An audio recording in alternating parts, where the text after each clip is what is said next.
पिछले एपिसोड में हमने देखा एक महासंघर्ष। परशुराम आए थे, क्रोध में, फरसा हाथ में, आंखों में अग्नि। उन्होंने पूछा, किसने तोड़ा शिवधनुष?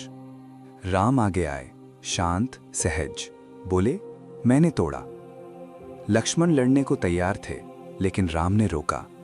उन्होंने परशुराम को सम्मान दिया, विनम्रता दिखाई। और जब परशुराम ने विष्णु धनुष शरंगा दिया, राम ने उसे भी उठा लिया, एक हाथ से, जैसे अपना ही हो। तब परशुराम समझ गए, ये साधारण बालक नहीं, ये विष्णु हैं। उन्होंने प्रणाम किया, आशीर्वाद दिया और चले गए तपस्या के लिए। एक युग गया, एक युग आया। अब मिथिला में खुशी का माहौल था। स्वयंवर सफल हुआ था। राम सीता का मिलन हो चुका था। अब बारी थी विवाह की। लेकिन ये विवाह साधारण नहीं होने वाला था। ये एक विवाह नहीं, 4 विवाह होने वाले थे। 4 भाई, 4 दुल्हने, एक ही मंडप, एक ही मुहूर्त। राम और सीता ये तो सब जानते हैं, लेकिन 3 और जोड़े थे। लक्ष्मण और उर्मिला, भरत और मांडवी, शत्रुघ्न और श्रुतिकीर्ति। इन तीनों की कहानी कोई नहीं जानता, इन तीनों की त्याग कोई नहीं सुनाता। आज हम उन्हें याद करेंगे, खासकर उर्मिला को, वो स्त्री जिसने 14 साल इंतजार किया, वो स्त्री जिसने अपने पति के लिए नींद का त्याग किया, वो स्त्री जो रामायण की सबसे भूली हुई नायिका है। ये है 4 भाइयों के विवाह की कहानी, दिव्य संयोग की कहानी। चलिए शुरू करते हैं। मिथिला से एक दूत भागा तेज घोड़े पर, दिन रात बिना रुके। उसके हाथ में एक पत्र था, जनक का पत्र, दशरथ के नाम। दूत अयोध्या पहुंचा 3 दिन में, सीधा राजमहल गया, बोला, महाराज दशरथ के लिए संदेश। दशरथ उस समय दरबार में थे, चिंतित बैठे थे। राम और लक्ष्मण गए थे, बहुत दिन हो गए, कोई खबर नहीं आई थी। विश्वामित्र ले गए थे, लेकिन कब लौटेंगे? दशरथ रोज पूछते, कोई संदेश आया? रोज जवाब मिलता, नहीं महाराज। आज भी वही पूछने वाले थे। तभी दूत आया। दशरथ उठे, बोले, कहां से आया है? दूत बोला, मिथिला से महाराज, राजा जनक का संदेश है। मिथिला? जनक? राम वहां गए थे? दशरथ ने जल्दी से पत्र लिया, खोला, पढ़ना शुरू किया। और जैसे जैसे पढ़ते गए, उनका चेहरा बदलता गया। चिंता गई, खुशी आई, आंखें चमकी, फिर आंखें भर आईं। पत्र में लिखा था, परम मित्र दशरथ, आपके पुत्र राम ने आज एक अद्भुत कार्य किया। उन्होंने शिव धनुष उठाया और तोड़ा। मेरी पुत्री सीता का स्वयंवर उन्होंने जीता। अब दोनों का विवाह होना है। आप सपरिवार मिथिला पधारें, हम आपका इंतजार कर रहे हैं। जनक। दशरथ का हाथ कांप गया, पत्र गिर गया। लेकिन ये कमजोरी नहीं थी, ये खुशी थी। इतनी ज्यादा खुशी की संभाली नहीं जा रही थी। दशरथ चिल्लाए, सुनो साहब, सुनो। पूरा दरबार चुप हो गया, सब दशरथ की तरफ देख रहे थे।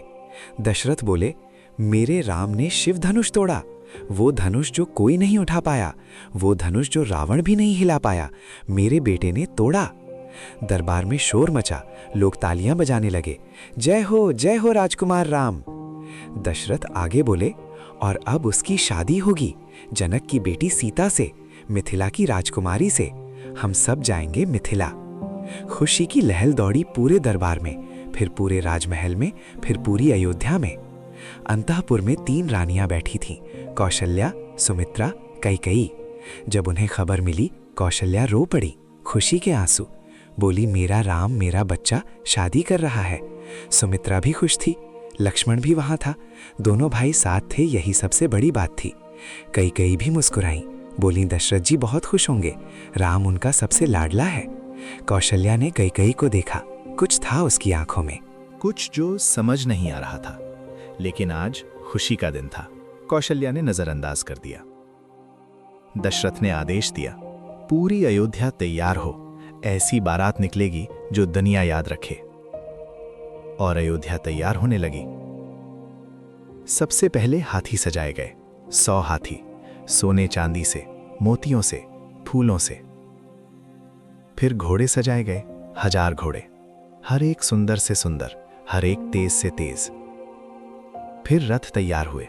दशरथ का रथ सबसे आगे, सुनहरे रंग का, 4 सफेद घोड़े, ऊपर राजसी ध्वजा। उसके पीछे रानियों के रथ, कौशल्या का, सुमित्रा का, कैकेयी का, तीनों अलग अलग, तीनों शानदार। फिर आए भरत और शत्रुघ्न, हाँ वो भी आ गए थे। जब उन्हें पता चला बड़े भैया की शादी है, वो भागे आए कैकेया देश से। भरत राम से मिलने को बेचैन था, बोले भैया की शादी, मैं कहीं और कैसे रह सकता था। शत्रुघ्न भी खुश था, बोला लक्ष्मण भैया भी है ना, उनसे भी मिलना है। चारों भाई अब साथ होंगे अयोध्या में बहुत दिनों बाद। बारात की तैयारी में पूरा शहर लगा था। बाजार बंद हो गए सब तैयारी में। औरतें गहने निकाल रही थीं, मर्द कपड़े सिलवा रहे थे, बच्चे नाचते गाते घूम रहे थे। 3 दिन में सब तैयार हो गया और फिर बारात निकली। ऐसी बारात अयोध्या ने कभी नहीं देखी थी। 100 हाथी आगे, फिर 1000 घोड़े, फिर सैनिकों की कतारें, फिर दशरथ का रथ, उसके पीछे रानियों के रथ, फिर भरत शत्रुघ्न के रथ, फिर मंत्री, पुरोहित, ऋषिगण, और सबसे पीछे अयोध्या की प्रजा। जो भी चल सकता था चल पड़ा। सब देखना चाहते थे राम की शादी। बारात इतनी लंबी थी कि शुरू अयोध्या से निकली और अंत अभी अयोध्या में ही था। रास्ते में लोग देखने खड़े थे। गांव-गांव में स्वागत हो रहा था, फूल बरसे जा रहे थे, ढोल नगाड़े बज रहे थे। और दशरथ वो सबसे आगे बैठे थे, मुस्कुराते हुए, गर्व से, प्रेम से। उनका बेटा शिव धनुष तोड़ने वाला, उनका बेटा सीता का वर। इससे ज्यादा गर्व की बात क्या हो सकती थी। मिथिला को भी पता चल गया बारात आ रही है और जनक ने पूरी तैयारी कर दी। नगर सजाया गया, हर घर के बाहर तोरने, हर रास्ते पर रंगोली, हर चौक पर फूल। जनक खुद नगर के द्वार पर खड़े थे स्वागत के लिए। और जब बारात दिखी दूर से, जनक की आंखें चमक उठी। इतनी बड़ी बारात, इतना वैभव। दशरथ सच में महासम्राट थे। बारात धीरे धीरे आई। हाथी, घोड़े, रथ, एक के बाद एक। जब दशरथ का रथ आया, जनक आगे बढ़े, दशरथ उतरे, दोनों मित्र गले मिले। जनक बोले, मित्र, आपका स्वागत है। मिथिला धन्य हो गई आपके आने से। दशरथ बोले, जनक, तुमने मेरे बेटे को इतना बड़ा सम्मान दिया, मैं तुम्हारा आभारी हूं। जनक हंसे, सम्मान तो राम ने खुद कमाया। उन्होंने वो किया जो कोई नहीं कर पाया। सीता उन्हीं की थी हमेशा से। दोनों मित्र हाथ पकड़कर चले राजमहल की तरफ। पीछे रानियां आईं, कौशल्या, सुमित्रा, कैकेयी। जनक की पत्नी सुनैना आई उनसे मिलने। साथ में सीता भी थी, लेकिन घूंघट में। कौशल्या भी सीता को देखा, उनका दिल भर आया। बोली, ये है मेरी होने वाली बहू। सुनैना बोली, जी, ये है सीता, आपके राम की होने वाली पत्नी। कौशल्या ने सीता के सिर पर हाथ रखा, आशीर्वाद दिया और फिर गले लगा लिया। बोली, तू मेरी बेटी है अब, मेरी सीता। सीता की आंखें भर आईं, उसने सर झुकाया, बोली, माता, आपका आशीर्वाद। वो पल बहुत सुंदर था। 2 परिवार एक हो रहे थे। रात को जब सब बैठकर बातें कर रहे थे, जनक ने एक प्रस्ताव रखा जो सबको हैरान कर गया। जनक बोले, मित्र दशरथ, एक बात कहूं? दशरथ बोले, कहो जनक, तुम तो मित्र हो। जनक बोले, राम की शादी सीता से हो रही है, ये तो तय है, लेकिन मेरे पास एक और बेटी है। दशरथ ने ध्यान से सुना। जनक आगे बोले, उर्मिला, सीता की छोटी बहन, वो भी विवाह योग्य है, और आपके पास लक्ष्मण है। दशरथ की आंखें चमकीं, बोले, तुम क्या कह रहे हो जनक? जनक मुस्कुराए, बोले, मैं कह रहा हूं लक्ष्मण का विवाह उर्मिला से हो, एक साथ राम सीता के साथ। दशरथ सोचने लगे, ये तो बहुत अच्छा प्रस्ताव था, दोनों भाई एक साथ शादी। तब जनक ने और कहा, और भी सुनिए, मेरे छोटे भाई हैं कुशाध्वज, वो संकाश्य देश के राजा हैं, उनकी भी 2 बेटियां हैं। दशरथ ने पूछा, उनके नाम क्या हैं? जनक बोले, मांधवी और श्रुतिकीर्ति, दोनों बहुत सुंदर हैं, दोनों विवाह योग्य हैं। दशरथ समझ गए, बोले, तुम भारत और शत्रुघ्न के लिए कह रहे हो? जनक बोले, हाँ मित्र, 4 भाई 4 बहनें, एक साथ विवाह, इससे अच्छा संयोग क्या होगा? दशरथ चुप हो गए, सोचने लगे। ये बहुत बड़ा फैसला था, चारों बेटों की शादी एक साथ। उन्होंने विश्वामित्र की तरफ देखा। विश्वामित्र मुस्कुराए, बोले, दशरथ, ये विधाता का विधान है, इन चारों जोड़ों का मिलन नियति में लिखा है, मना मत करो। दशरथ की आंखें भर आईं, बोले, जनक, तुम इतने उदार हो, अपनी 4 बेटियां दे रहे हो, मैं क्या कहूं? जनक बोले, कुछ मत कहो मित्र, बस हाँ कहो। दशरथ उठे, जनक को गले लगाया, बोले, हाँ 100 बार हाँ। और यूं तय हुआ 4 विवाह, एक साथ, एक मंडप में, एक दिन। अब जानते हैं ये 4 बहनें कौन थीं? इन सब की अपनी कहानी है, अपना व्यक्तित्व है, अपनी विशेषता है। पहली, सीता। सीता को तो हम जानते हैं, धरती की बेटी, जनक की लाडली, राम की अर्धांगिनी। सीता सबसे बड़ी थी चारों में, सबसे समझदार, सबसे गंभीर और सबसे शक्ति संपन्न।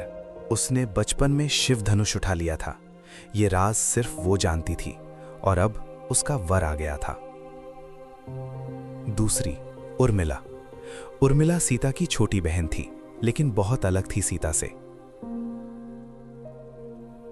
सीता गंभीर थी, उर्मिला चंचल। सीता शांत थी, उर्मिला जीवंत। सीता सोचती थी, उर्मिला महसूस करती थी। उर्मिला बहुत सुंदर थी, कुछ लोग कहते हैं सीता से भी सुंदर, लेकिन सुंदरता से ज्यादा उसमें एक गहराई थी, एक समझ थी, एक समर्पण था। उर्मिला जानती थी उसका जीवन आसान नहीं होगा। उसने सपने में देखा था कुछ आने वाला है, कुछ कठिन, लेकिन उसने ठान लिया था जो भी हो सह लूंगी। उसका विवाह लक्ष्मण से होना था, लक्ष्मण जो राम के बिना एक पल नहीं रह सकता, लक्ष्मण जो अपने भैया के पीछे चल जाएगा चाहे कुछ भी हो। उर्मिला ये जानती थी, फिर भी उसने हाँ कहा। ये था उसका प्रेम, ये थी उसकी त्याग। तीसरी, मांडवी। मांडवी कुशाध्वज की बड़ी बेटी थी, जनक की भतीजी, सीता और उर्मिला की चचेरी बहन। मांडवी शांत स्वभाव की थी, कम बोलती थी, ज्यादा सुनती थी, अपने काम में लीन रहती थी। उसका विवाह भरत से होना था, भरत जो सबसे धार्मिक था चारों में, भरत जिसका नाम ही भरण करने वाला था, जो सबको संभालता था। मांडवी और भरत दोनों एक जैसे थे, शांत, गंभीर, कर्तव्यनिष्ठ। बहुत कम लोग जानते हैं मांडवी ने भी बहुत सहा। जब भरत नंदीग्राम में राम की पादुका लेकर बैठे, मांडवी भी साथ थी, 14 साल बिना शिकायत। चौथी, श्रुतिकीर्ति। श्रुतिकीर्ति सबसे छोटी थी, कुशाध्वज की छोटी बेटी। वो सबसे चंचल थी, सबसे हंसमुख, हर वक्त कुछ न कुछ बोलती रहती, सब उसे प्यार से छिड़ाते थे। उसका विवाह शत्रुघ्न से होना था, शत्रुघ्न जो सबसे छोटा था चारों में, शत्रुघ्न जो भरत का साया था, जैसे लक्ष्मण राम का। श्रुतिकीर्ति और शत्रुघ्न दोनों छोटे थे, दोनों अपने बड़े भाइयों को फॉलो करते थे। दोनों में एक मासूमियत थी। ये थीं 4 बहनें, 4 दुल्हनें, जो चारों भाइयों की अर्धांगिनी बनेगी। इन चारों ने अपने अपने तरीके से त्याग किया। इन चारों ने अपने अपने पति का साथ दिया, हर सुख में, हर दुख में। लेकिन सबसे बड़ी त्याग उर्मिला की थी, जो आगे चलकर सामने आएगी। 4 विवाह का फैसला हो गया। अब तैयारी शुरू हुई। मिथिला में 4 मंडप बने, एक के पास एक, सुंदर, दिव्य, फूलों से सजे। हर मंडप में अलग रंग थे।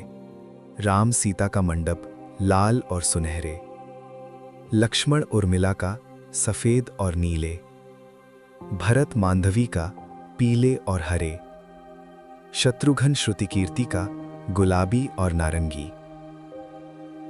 चारों मंडप आसमान को छू रहे थे, इतने ऊंचे कि दूर से दिखें। फिर आए पंडित, कई पंडित, हर मंडप के लिए अलग।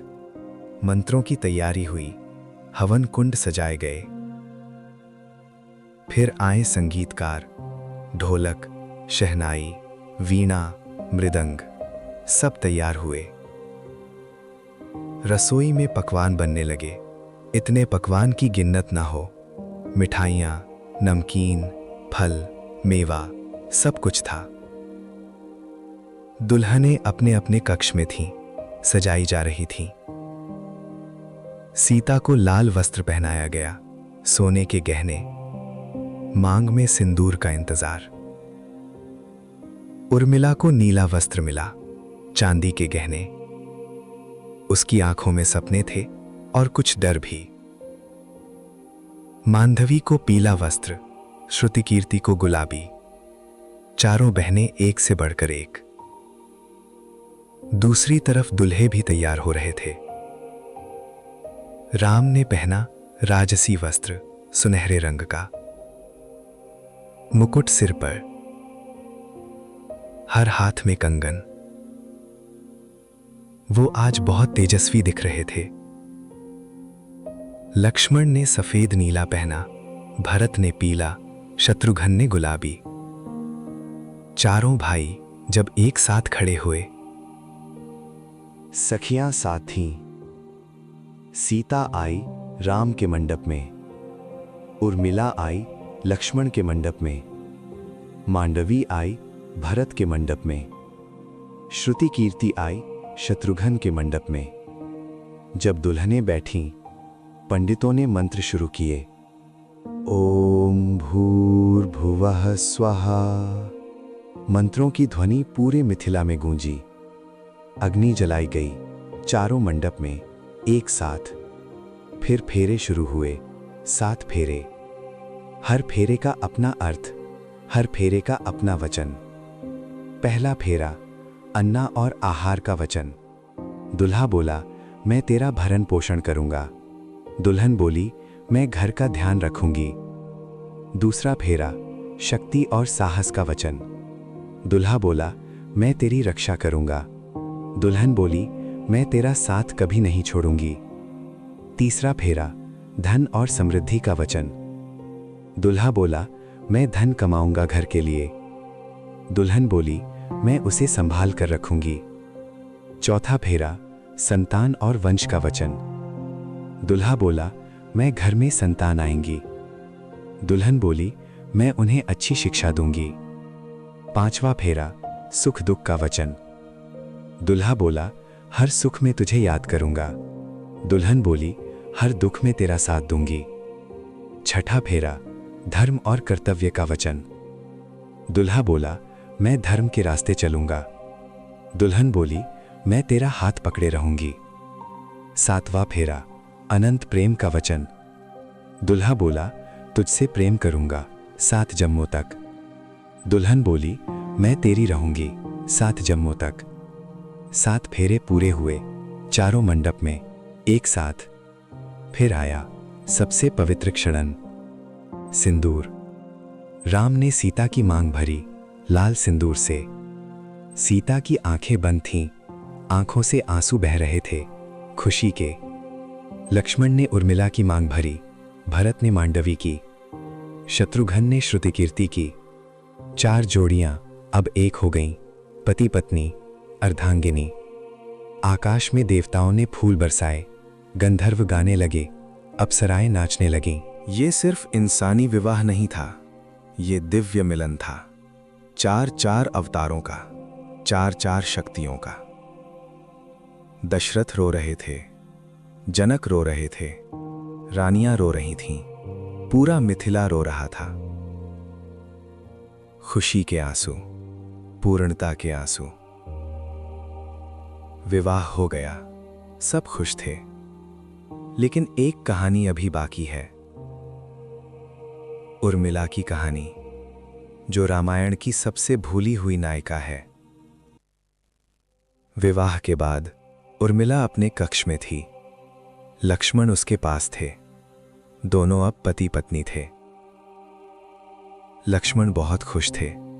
बोले, उर्मिला, आज से तुम मेरी हो। उर्मिला मुस्कुराई, लेकिन उसकी मुस्कान में एक दर्द था, एक जानकारी थी जो लक्ष्मण को नहीं थी। उर्मिला ने सपने में देखा था आने वाला समय। उसने देखा था एक जंगल, उसने देखा था 14 साल का वनवास, उसने देखा था लक्ष्मण राम के साथ और खुद को अकेली। लेकिन उसने कुछ नहीं कहा, क्योंकि जानती थी ये होना है, ये नियति है। आज तो खुशी का दिन था, आज दुख की बात क्यों करें? लक्ष्मण बोले, उर्मिला, तुम चुप क्यों हो? उर्मिला बोली, कुछ नहीं, बस सोच रही हूं। लक्ष्मण हंसे, क्या सोच रही हो? उर्मिला बोली, ये सोच रही हूं कि तुम्हारे साथ कितना वक्त मिलेगा मुझे। लक्ष्मण समझे नहीं, बोले, पूरा जीवन मिलेगा, हम साथ हैं अब।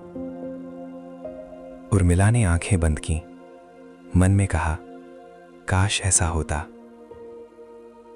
बहुत साल बाद जब वनवास का समय आएगा, लक्ष्मण राम के साथ जाएंगे, उर्मिला पीछे रहेगी, अकेली, 14 साल।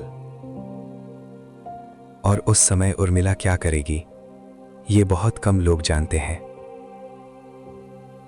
जब लक्ष्मण वनवास गए, उर्मिला ने एक विशेष तपस्या की, एक ऐसी तपस्या जो किसी ने नहीं की।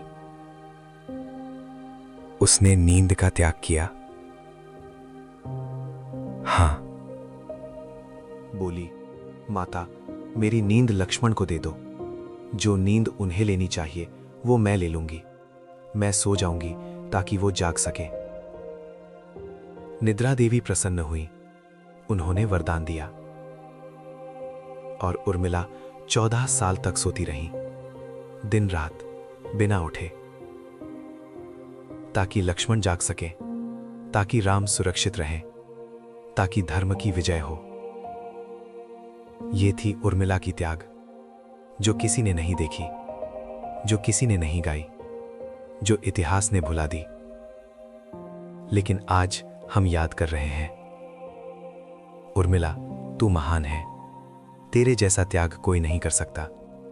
तू लक्ष्मण की पत्नी नहीं, तू उसकी शक्ति थी।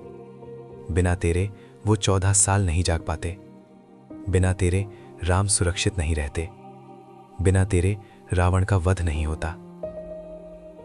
उर्मिला रामायण की असली नायिका, जो चुप रही, जो सही, जो कभी नहीं बोली। आज हम तुझे सलाम करते हैं। उर्मिला अकेली नहीं थी, मांधवी और श्रुति कीर्ति ने भी त्याग किया। जब भरत को पता चला राम वनवास गए, वो बहुत दुखी हुए। उन्होंने ठान लिया, मैं भी राजमहल में नहीं रहूंगा। भरत नंदीग्राम गए, राम की पदुका लेकर। वहां झोपड़ी में रहने लगे, वलकाल पहन लिए, फलाहार करने लगे 14 साल तक। और मांधवी, वो भी साथ गई, बिना शिकायत, बिना सवाल। राजमहल छोड़ा, सुख छोड़ा, वैभव छोड़ा, अपने पति के साथ झोपड़ी में रही। ये थी मांधवी की त्याग, जो कोई नहीं जानता, जो कोई नहीं सुनाता। श्रुति कीर्ति की कहानी भी ऐसी ही है। शत्रुघ्न भरत के साथ रहते थे, तो श्रुति कीर्ति भी साथ रही। नंदीग्राम में, दोनों के साथ। 14 साल कष्ट में, 14 साल इंतजार में, 14 साल प्रेम में। ये थी रघुवंश की बहुएं, जो सिर्फ पत्नी नहीं थी, साथी थी। जो सिर्फ सुंदर नहीं थी, सहनशीला थी। इन तीनों की कहानी रामायण में कम है, लेकिन उनकी त्याग कम नहीं थी। आज उन्हें याद करना जरूरी है। उर्मिला, मांडवी, श्रुति कीर्ति। 3 नारियां जो इतिहास ने भुला दी, जो हम याद कर रहे हैं। विवाह संपन्न हुआ, अब वापसी की बारी थी। अयोध्या वापसी। विदाई का समय आया। जनक की आंखें भर आईं। चारों बेटियां जा रही थीं एक साथ। सीता को गले लगाया, बोले, बेटी, तू सबसे पहले आई थी। धरती ने दी थी मुझे, आज तुझे भेज रहा हूं अपने घर। सीता रोई, बोली, पिताजी, आपकी कृपा हमेशा रहेगी। उर्मिला को भी गले लगाया, बोले, मेरी चंचल उर्मिला, खुश रहे हमेशा। उर्मिला बोली, पिताजी, आप चिंता मत करना। मांडवी और श्रुति कीर्ति को भी आशीर्वाद दिया। कुशाध्वज भी रो रहे थे, अपनी बेटियों को विदा कर रहे थे। सुनैना सबसे ज्यादा रो रही थी। 4 बेटियां एक साथ जा रही थीं। घर सूना हो जाएगा, लेकिन यह तो नियम था। बेटियां आती हैं, पराया घर ही होता है, मायके से जाना ही होता है। डोली तैयार थी। 4 डोलियां सुंदर सजी हुई। दुल्हनें डोली में बैठी और कहारियों ने उठाया। बारात वापस चली अयोध्या की तरफ। अब और भी बड़ी थी। 4 दुल्हनें साथ थीं। 4 परिवार साथ थे। रास्ते में हर गांव में स्वागत हुआ। लोग नए जोड़ों को आशीर्वाद दे रहे थे, फूल बरसा रहे थे, मिठाइयां बांट रहे थे। और धीरे धीरे अयोध्या नजदीक आई। जब अयोध्या दिखी दूर से, दशरथ की आंखें भर आईं। बोले, देखो, अपना घर आ गया। अयोध्या सजाई हुई थी, जैसे दुल्हन हो। हर घर में दिए, हर रास्ते पर तोरणे। लोग बाहर आए स्वागत में।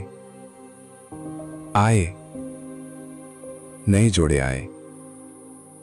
राम सीता आई। जय हो, जय हो। ये खुशी अयोध्या ने कभी नहीं देखी थी। ये उत्सव इतिहास में अमर हो गया। चारों जोड़े राजमहल में आए। कौशल्या ने आरती उतारी, सुमित्रा ने तिलक लगाया, कैकेयी ने मिठाई खिलाई, और फिर सब अपने अपने कक्ष में गए। नए जीवन की शुरुआत, नए सफर की शुरुआत। राम सीता साथ थे, लक्ष्मण उर्मिला साथ थे, भारत मांडवी साथ थे, शत्रुघ्न श्रुति कीर्ति साथ थे। 4 भाई, 4 बहनें, अब एक परिवार, एक घर, एक सपना। तो दोस्तों, आज हमने देखा एक अनोखा विवाह। एक नहीं, 4 विवाह। एक मंडप में 4 जोड़े, एक दिन 4 बंधन। हमने देखा अयोध्या की बारात, दशरथ का गर्व, जनक की उदारता दो परिवारों का मिलन। हमने जाना 4 दुल्हनें, सीता जो सबसे प्रसिद्ध है, उर्मिला जो सबसे भूली हुई है, मांडवी और श्रुति कीर्ति जो इतिहास में खो गईं। और हमने सुनी उर्मिला की त्याग, 14 साल की नींद, अपने पति के लिए, अपने धर्म के लिए। यह है रामायण की असली कहानी। सिर्फ राम की नहीं, उन सबकी जो साथ थे, सिर्फ योद्धाओं की नहीं, उन नारियों की जो पीछे रहीं। आज से अयोध्या में नया अध्याय शुरू हुआ। 4 बहुएं आईं, 4 घर बसे, खुशियां आईं। लेकिन ये खुशियां कितनी टिकेगी? अगले एपिसोड में देखेंगे अयोध्या का स्वर्णिम काल। जब राम सीता खुश थे, जब दशरथ प्रसन्न थे, जब अयोध्या समृद्ध थी। लेकिन तूफान आने वाला था, मंथरा की चाल, कैकेयी का क्रोध, और फिर वो 2 वरदान जो सब कुछ बदल देंगे, जो अयोध्या को रुला देंगे, जो राम को वनवास भेज देंगे। ये सब देखेंगे आगे, लेकिन अभी खुशियों का आनंद लो। अभी इस विवाह को याद रखो। अभी उन 4 नारियों को सलाम करो। इस वीडियो को लाइक करें, शेयर करें, सब्सक्राइब करें। कमेंट में बताइए आपको कौन सी दुल्हन की कहानी सबसे अच्छी लगी, राम सीता या लक्ष्मण उर्मिला। हम मिलेंगे अगले एपिसोड में। जय श्री राम, जय सीताराम।